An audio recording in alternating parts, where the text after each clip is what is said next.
We had a gas leak on the north side of this residence here in the town of Cobourg tonight.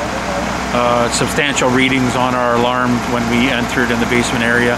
Thankfully, the family of 4 were out of the residence waiting for our arrival.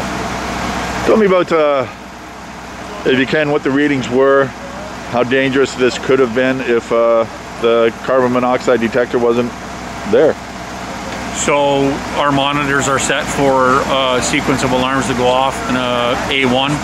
As soon as I made my way to the top of the basement, I went right into A2. We had 233 parts per million of carbon monoxide in the residence at that time, which is a deadly number. I do credit a working carbon monoxide alarm that helped this family. Dangerous readings? Oh, extremely high readings tonight in this residence of 233 parts per million. Just for perspective on that, our alarms are set for 25 parts per million in A1 and A2 50 parts per million and over. And like I mentioned earlier, tonight in this residence was 233 parts per million.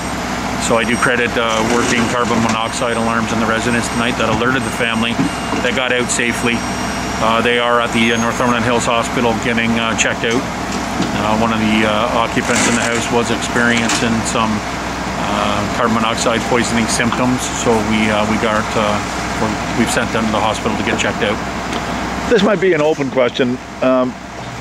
Why did I guess it happens more in this time of season because the furnaces are on? I guess you have you pinpointed where the cause is? It's all the utilities that are in the basements in this residence. It is the only fuel-fired appliance down there in the basement is the furnace.